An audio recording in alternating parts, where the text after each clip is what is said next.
So this is the ultimate Elite Sanctuary Onslaught build I use to grind the most powerful mods in the game. This build basically centers around keeping Saryn's first ability active and spreading in the Onslaught zones. If you don't know, Saryn's first ability attaches spores onto the enemies, which do constant DPS to the enemy. These spores can be popped if hit directly, or they can be popped if you have Saryn's third ability active and hit any part of the enemy. You don't need to worry about how much DPS the spores really do, because the enemies die off too fast anyway, so don't stress too much over the number on your screen dropping. So for this build, you're going to need as much range as you can. Let's start with the aura. It doesn't really matter what you use that much.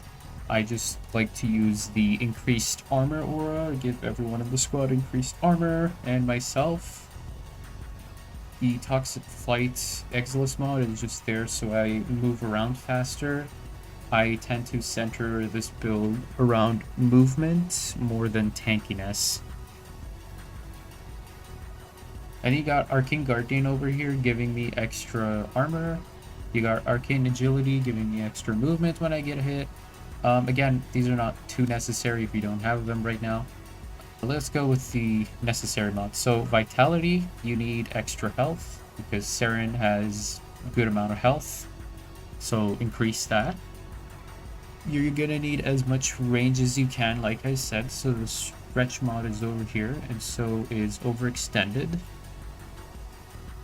And then you add Intensify just for a little bit of extra ability strength, since you're getting it decreased from overextended anyway. You got Blind Rage, so this ability increases your strength, decreases the efficiency. You don't really need too much efficiency for this build, since you are going to be getting hit a lot, and you will have, as the Rage mod over here, you will be getting a lot of energy when you get hit.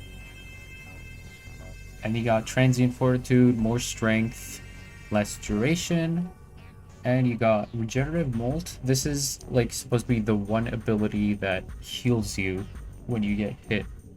So Saryn's 2 is what I basically use to heal when I get bullied too hard in this area. And trust me, you will be getting shot a lot. So if you can't heal with your operator, you are just gonna press 2 and run away.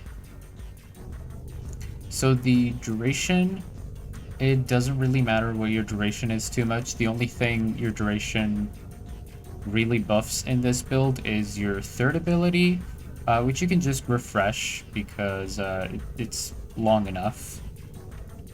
For this build, you'll want a weapon that can easily pop spores as fast as possible.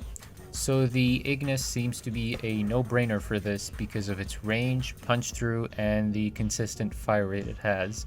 You can try any other AoE, but I found the Ignis to be the best. It's also pretty cheap to acquire. You can just go to your clan dojo and get the blueprint, and it's one of the relatively cheap weapons to build from a dojo.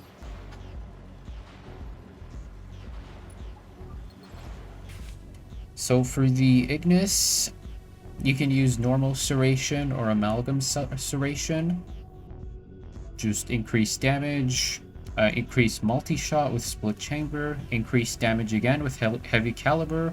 The minus accuracy part doesn't really punish you too hard since the Ignis is inaccurate and just fires all over the place. If anything, it benefits you because you want your fire to just spread as much as possible.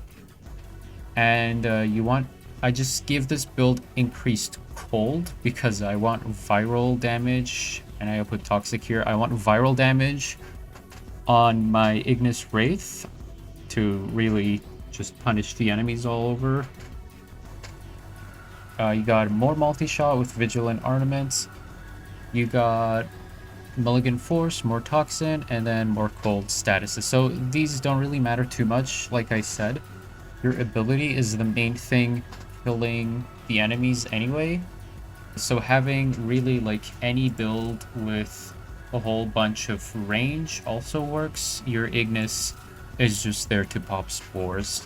I also recommend you put the ammo mutation mod on your Ignis because this thing goes through a lot of ammo. If not, you can use a carrier pet to just, a carrier drone to just convert ammo for you. You don't need to think too hard about the secondary weapon or the melee weapon for this build. You'll always be using the Ignis anyway. When I run out of ammo, I usually use the melee with a super long range, like the Pennant. But you're free to use a secondary weapon with large AoE as well. For pets, I'd recommend using the carrier with ammo conversion mod because of how fast the Ignis burns through ammo. If the Ignis has ammo mutation, you can use any other pet, preferably one which can heal or support your Warframe or give them energy. It's not really too important because there's no resources to drop anyway, so you don't really need the vacuum in this zone. And that's about it. You just jump into a zone, press 1 on the first thing you see, start shooting, and press 3 to keep the cycle going. Who knows, maybe after many tries, you'll finally get a peculiar mod. Most likely not.